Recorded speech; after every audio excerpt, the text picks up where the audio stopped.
The world never sleeps, and neither do we. We're here to bring you from the front lines to the headlines, from the powerful to the people. Welcome to TV47 Prime. My name is Wakio Mzenge. Our sign language interpreter is Rhoda Nyamai. Let's get started. Tonight, it is becoming more apparent that goons in Kenya are no longer just isolated hooligans. They are seemingly becoming a structured political weapon, mobilized, financed, and coordinated with precision. They are unleashing violence to disrupt public gatherings and silence dissent.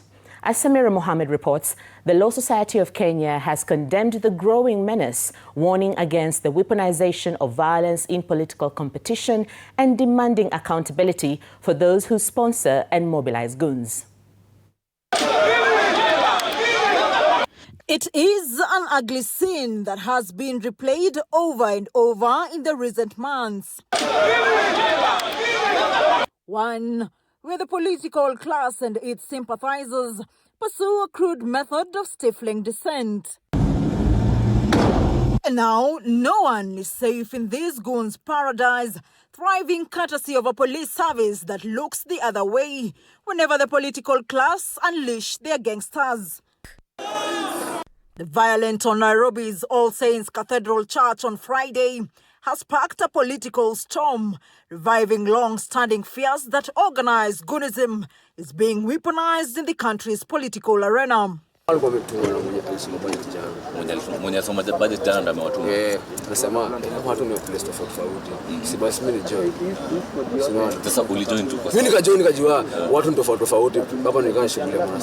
incident is not being treated as an isolated act of thuggery.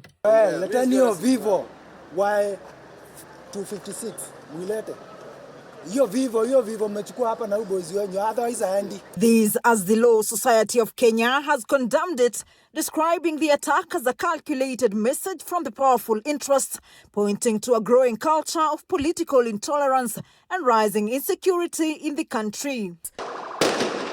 LSK emphasized that those responsible will be held accountable and further called on the government to take firm action against the young men mobilized to disrupt public gatherings and endanger citizens. Pointing finger at the political class, LSK has vowed to take firm actions against leaders financing and mobilizing goons and gangs to incite violence in the country. It has been an ugly scene in the country. One where senior political actors increasingly deploy inflammatory language, branding opponents as enemies and advancing charged slogans. Such rhetoric does more than energize supporters, but it legitimizes hostility and lowers the threshold for violence. Equally dangerous in the opportunistic exploitation of such incidents to inflame ethnic tensions. Samira Mohammed for TV47, Nairobi. That's definitely a worrying trend. Thank you so much, Samira Mohammed, for that report. Meanwhile, at a time when cases of school unrest and indiscipline are escalating across the country, parents are once again being put under the spotlight.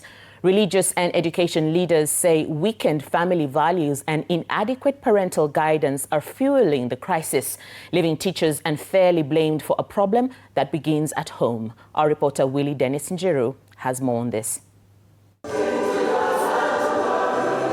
At a time when cases of school unrest and indiscipline are rising across the country, church and education leaders are pointing to the erosion of family values as a root cause.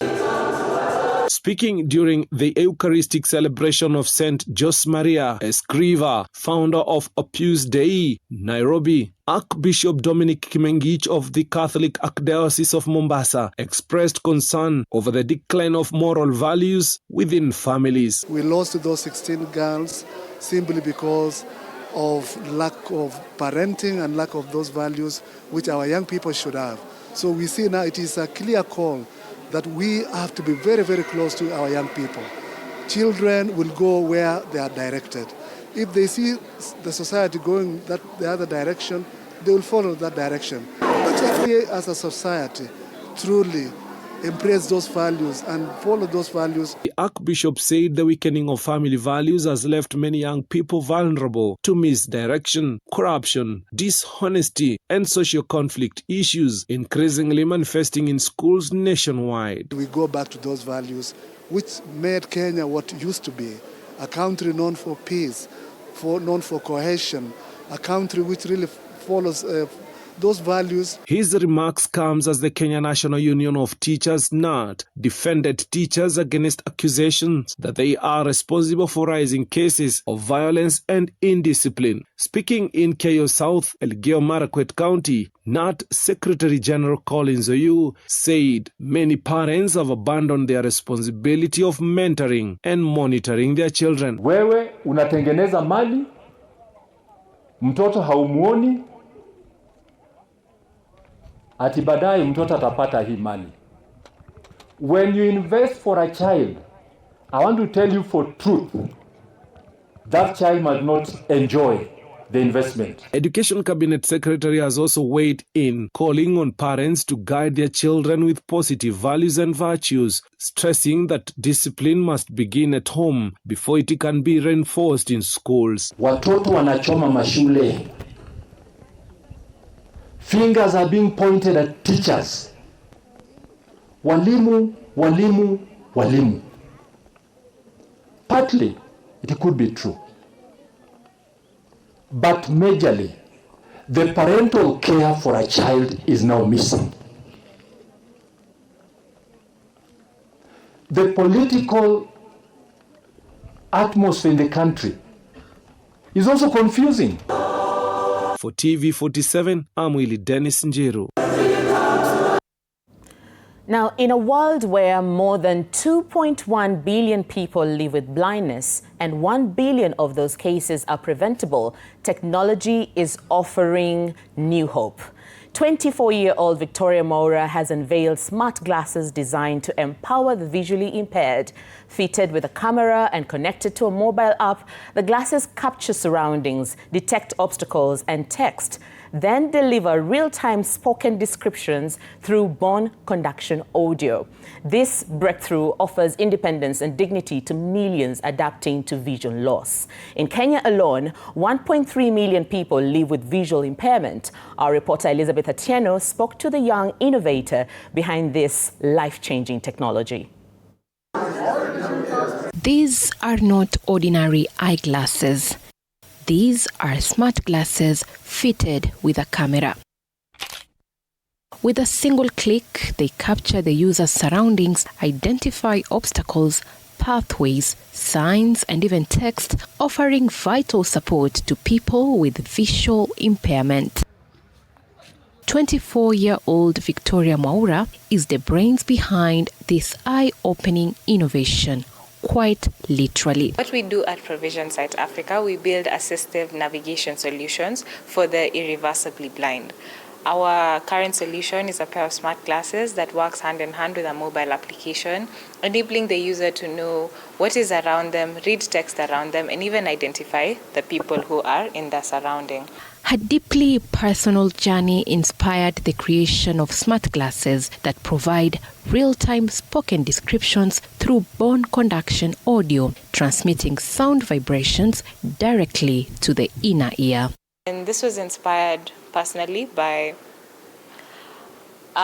experiencing the effects of glaucoma in my family. My grandmother, my grandfather, and my grandfather, they all had glaucoma. Working closely with the Kenya Society for the Blind, the technology, with a shelf life of 5 to 7 years, aims to expand access through optometric clinics and empower thousands living with visual impairment. We have different reading modes, so you have the one for general science and the one for dedicated document reading.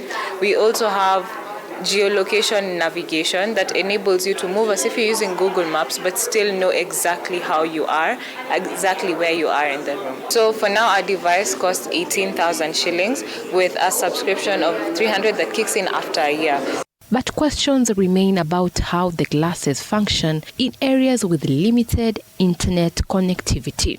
One thing that we are proud to say about our application is that it works offline, so it enables people who are still in transit to be able to move. But version 2 is now the one that's going to be a standalone device, fully catering for students and even people who don't have smartphones. Yes, the glasses are fitted with a flashlight that enable them to adjust the lighting. So just in case the scene is dark, they are able to capture a brighter picture even when there's darkness.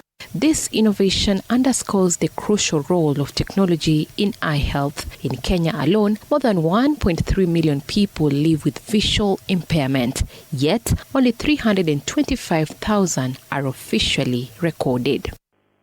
We are deliberately integrating eye health into this digital platform to ensure that it's fully embedded within our routine service delivery, hence supporting screening, referrals, patient tracking, and reporting across the healthcare system.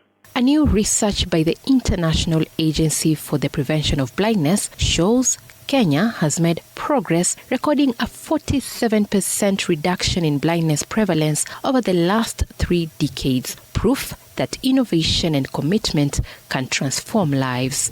Elizabeth Atieno, TV47. I must agree with Elizabeth Atieno because they say to innovate is not to reform, but is to transform.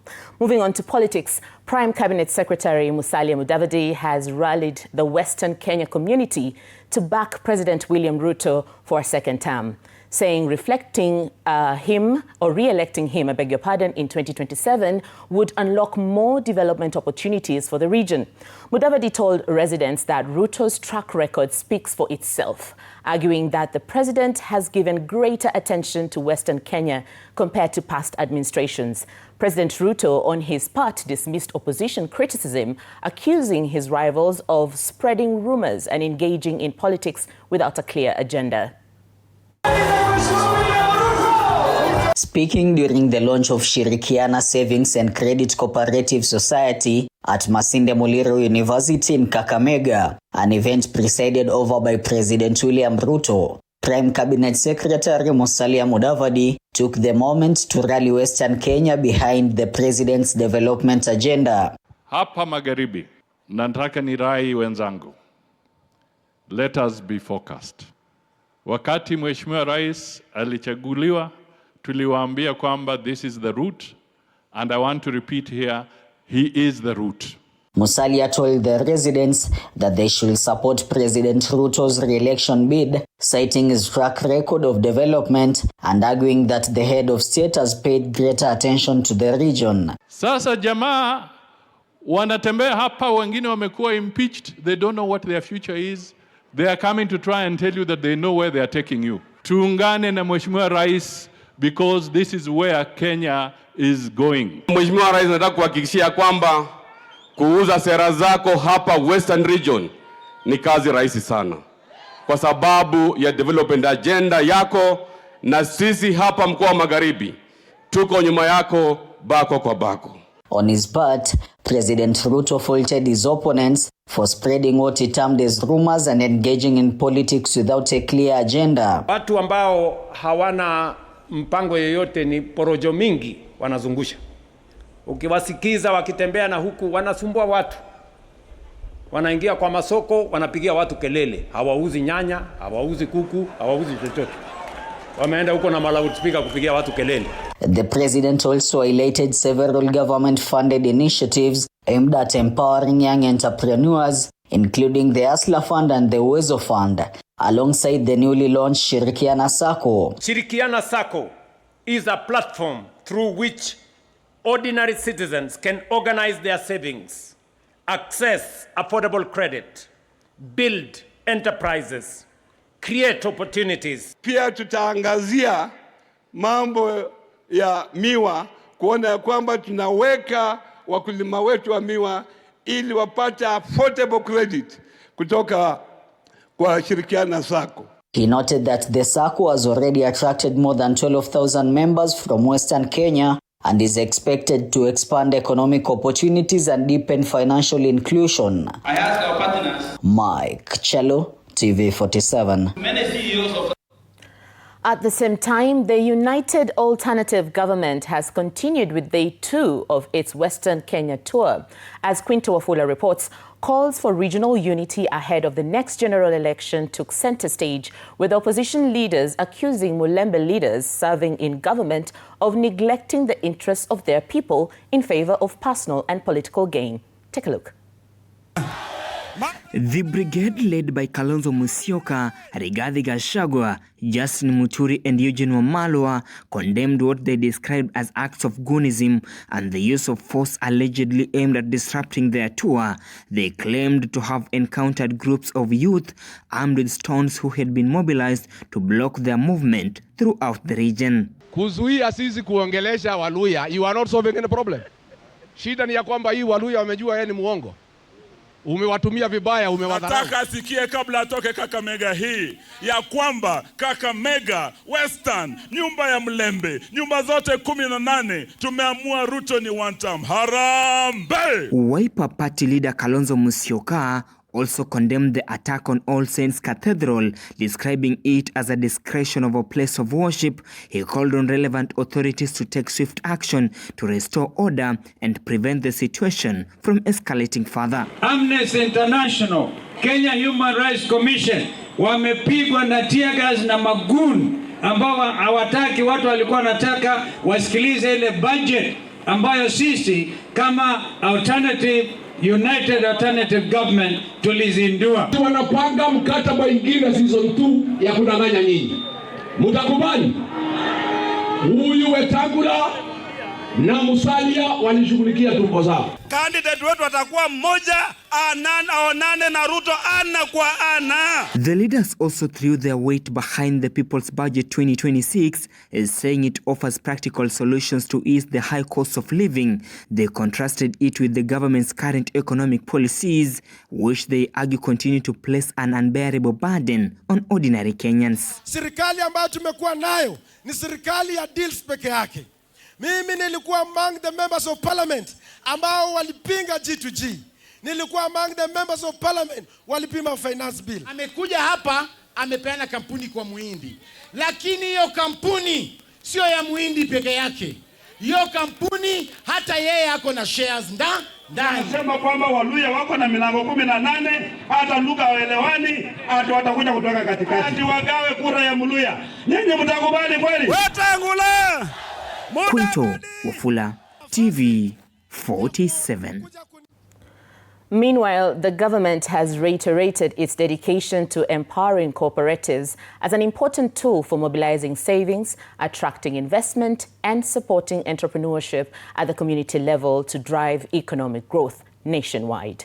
President William Ruto presided over the launch of Shirikiana Sacco at Masinde Muliro University in Kakamega County, hailing Kenya's cooperative sector as the largest on the African continent. He praised the more than 12,000 founding members who have joined the SACCO and observed that NSSF savings have risen from 312 billion shillings to over 670 billion shillings within the last 2 years. I am delighted to join you today for the launch of Shirikiana Sacco, a landmark moment in our journey towards economic empowerment, financial inclusion, and shared prosperity. We have not gathered here merely to set up another financial institution. We are here to witness the birth of a genuine, people-owned economic movement. Na kitu ya kwanza kwa hii Shirikiana Sacco, kwa sababu ile experience tunayo, tunataka tuangazie mambo ya uchumi. Vile unajua wakati tulianza mambo ya kahawa, hawa wajamaa wengi wameembrace mambo ya kupanda kahawa. Wengi wao wamepanda kahawa. Tumeonelea hii ni mmea ambayo itasaidia watu wetu, na tumesema hii Shirikiana Sacco itakuwa anchored on the coffee value chain. And Coca-Cola Kenya has launched a nationwide campaign aimed at bringing fans closer to the FIFA World Cup 2026 through a series of fan experiences, retail activations, and digital engagement initiatives. The campaign will run until the 18th of July and is expected to reach more than 600 retail outlets, entertainment venues, and restaurants across the country. Consumers will also have a chance to win exclusive rewards and access limited edition FIFA World Cup 2026 collectible packs. Coca-Cola says the initiative is designed to help Kenyan football fans celebrate and connect through the world's biggest football tournament. Coca-Cola is kicking off the FIFA World Cup tournament from today up until the end of the tournament on 19th July. We're bringing the emotional experience of the FIFA World Cup right into Kenya for the Kenyan fans. In the stores, you can find our limited edition packs. If you go to entertainment venues, you're going to find our experiences. And online, we have a lot of immersive experiences that you can enjoy the FIFA World Cup. So Coca-Cola has been partnering with FIFA for nearly 5 decades. This means that we have a wealth of experience on what football fans really want and how they really enjoy their football. That gives us an authentic opportunity to show up not only as sponsors, but as a brand that genuinely feels football alongside its fans. Coke's campaign during this FIFA World Cup is all about shared emotions. So our role is to provide the uplift that you need to ride the roller coaster of emotions that are there during this World Cup season. So we're saying grab a Coke, have some upliftment, and enjoy the shared emotions and moments together with your friends and families throughout this World Cup tournament. I know I have a glass of water, but I'm going to take a short break and grab a Coke. We'll be right back. Don't go too far.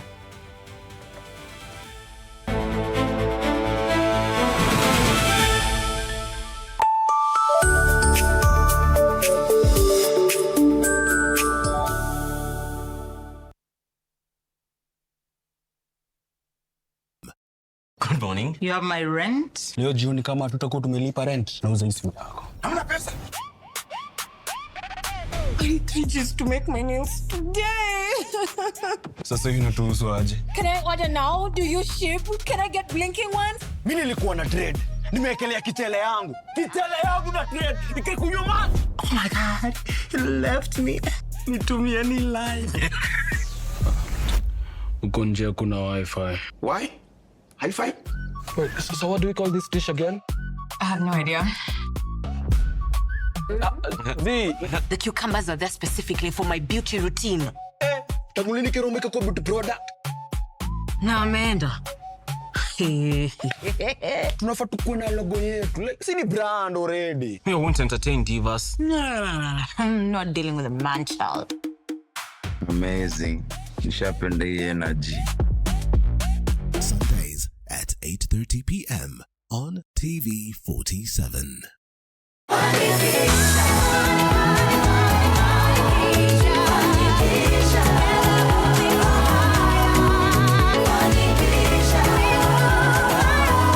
Start your Funny Kisha journey with Equity today.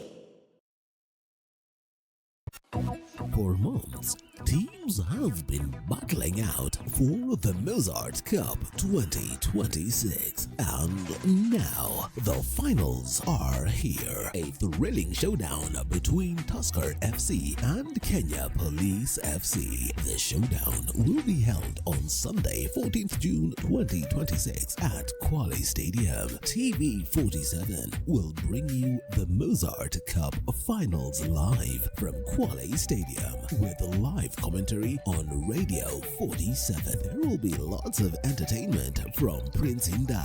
Don't miss the live action. Sunday, 14th June 2026. Football fans, the world stops from the 11th of June to the 19th of July 2026. Watch all 104 FIFA World Cup football matches live on Azam TV. Get your Azam TV decoder today for 1,000 shillings for a decoder only or 2,500 shillings for a decoder and a dish, and enjoy unmissable football action from the comfort of your home. Visit any Azam TV authorized dealers countrywide today or call us on 0709 844 000. Azam TV, the official broadcast partner of the FIFA World Cup 2026.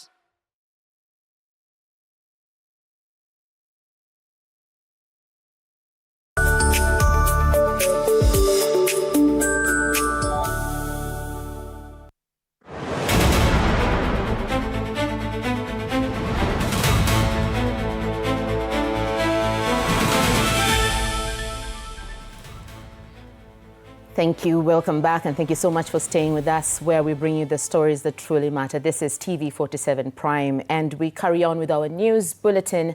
Tears and anguish swept across counties as 9 of the 14 Utumishi girls were laid to rest. Each farewell carrying stories of courage, discipline, and promise cut short. From Kajiado to Nandi, Nakuru to Kericho, Narok, Gilgil, and Embu, families, friends, and leaders gathered in grief, united by a tragedy that continues to haunt the nation. Tears flowed and hearts broke as 9 of the 14 Utumishi girls were finally laid to rest, their final journey bringing sorrow to families still struggling to come to terms with the painful loss. In Ewaso, Kedong, Kajiado County, grief filled the air as a Form 4 student Purity Naisula was laid to rest. Her classmates overcome with emotion as they bid a tearful farewell. Naisula was a good girl, God-fearing, loving. They have destroyed her future, dreams shattered.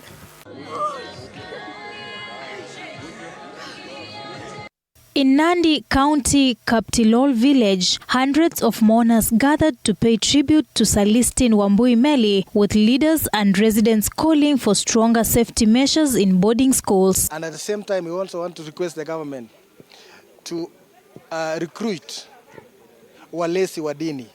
In Nakuru County, Mercy Precious Ndirangu was remembered as courageous, obedient and helpful girls, while Faith Koskei was laid to rest, leaving behind a grieving husband after the loss of her life rushing to school upon hearing the tragedy.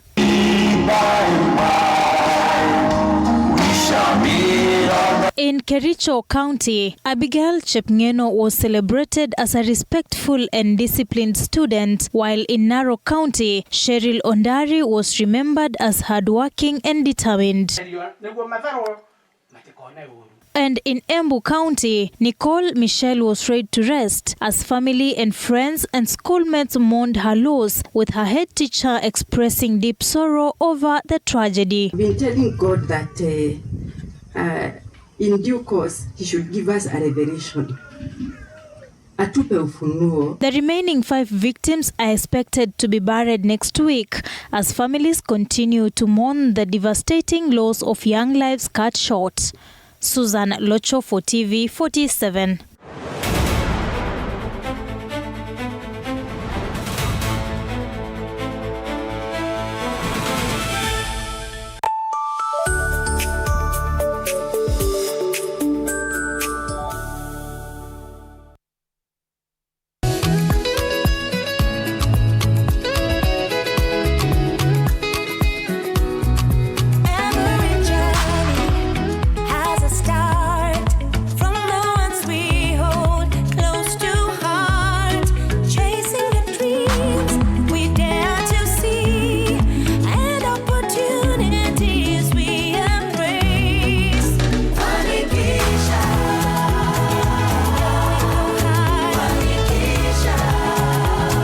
Kisha, empowering women, fueling prosperity through networking, entrepreneurial training, and financial support. Start your Funny Kisha journey with Equity today. For months, teams have been battling out for the Mozart Cup 2026. And now, the finals are here. A thrilling showdown between Tusker FC and Kenya Police FC. The showdown will be held on Sunday, 14th June 2026 at Kwale Stadium. TV47 will bring you the Mozart Cup finals live from Kwale Stadium with live commentary on Radio 47. There will be lots of entertainment from Prince Inda. Don't miss the live action. Sunday, 14th June 2026.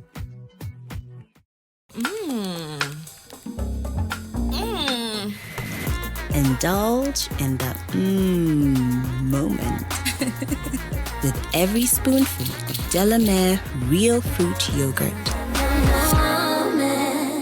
Do you know what's inside that prepackaged food? Those unhealthy ultra-processed foods high in sugar, salt or unhealthy fats can lead to diseases. According to the Ministry of Health, approximately 39% of all deaths in Kenya are as a result of non-communicable diseases such as obesity, diabetes, cancer, and high blood pressure.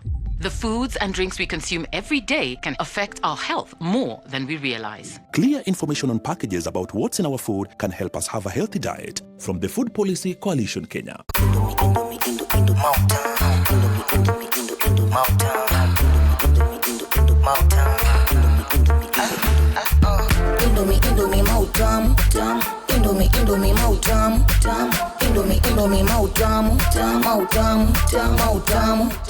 Indomie, furahia mlo mtamu.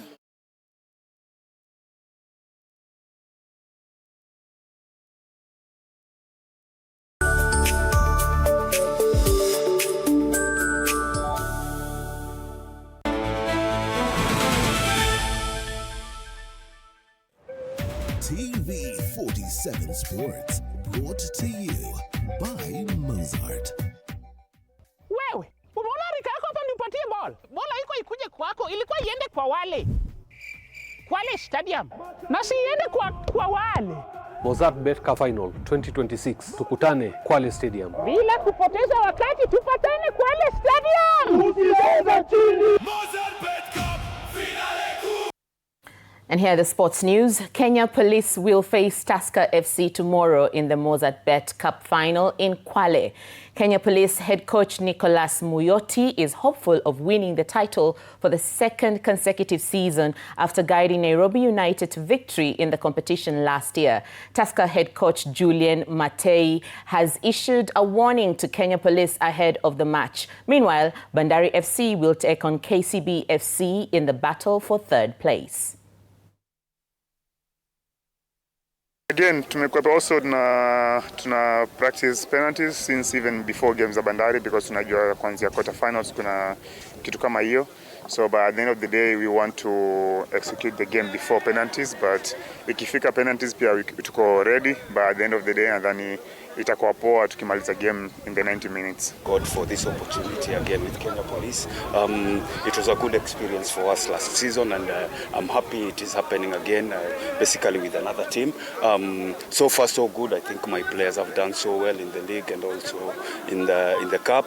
Not really in the league what we would have wanted, but we thank God for the position 3 that we got. We prepare as we have to prepare. If we win and play CAF, we have to prepare that way. Means internship, video session, and training session in the morning, and also individual meeting with players, and involvement of the board because this game involves of the club. So yeah, I'm very happy of the mindset. The level of concentration is top from the players, and all the coaching staff, everybody is involved and happy to play that final. So the mindset is top.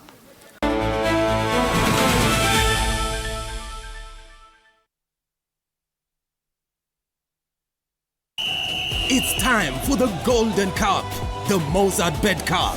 Kutoka grassroots hadi continentals.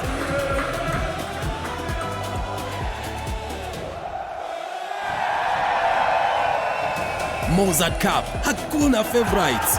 Giants can always be slain. Another chance to chase victory. A chance to write history. Mozart Bet Cup. Usicheze chini.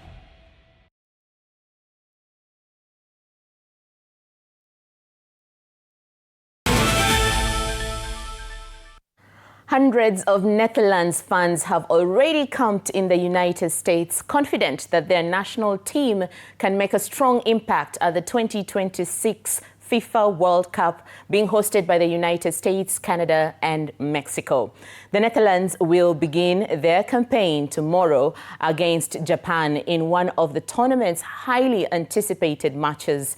The World Cup has attracted football fans from across the globe, with the world's best teams battling for the coveted title. Defending champions Argentina arrive at the tournament as holders of the trophy after defeating France in the 2022 World Cup final. Players Gakpo. Cody Gakpo is coming also inside with his right foot, but he can on the left he can like a bird on the left side, and then he can give an assist. Dus he can all round them. That's why he's my favorite player. But we have a lot of favorite players in the defending. We have good players. Dumfries, Van der Ven. Van Dijk, we have a chance and we hope it. I think we have a good chance. Not if you take the two games before, but forget that, we have a good chance. That we make a party for all what we do in the street. And this, you see it is many much. And tonight is the party for the boys here building the street. And the chance for the Dutch team. I think the beginning so slowly start, but I think that further in the game, in the play, then let's see who we are. And I think Netherlands, the last four. TV47 Sports, brought to you by Mozart. Wewe, umeona rika yako hapa nipatie ball. Bola iko ikuje kwako, ilikuwa iende kwa wale. Kwale Stadium. Na si iende kwa wale. Mozart Bet Cup Final 2026. Tukutane Kwale Stadium. Bila kupoteza wakati tu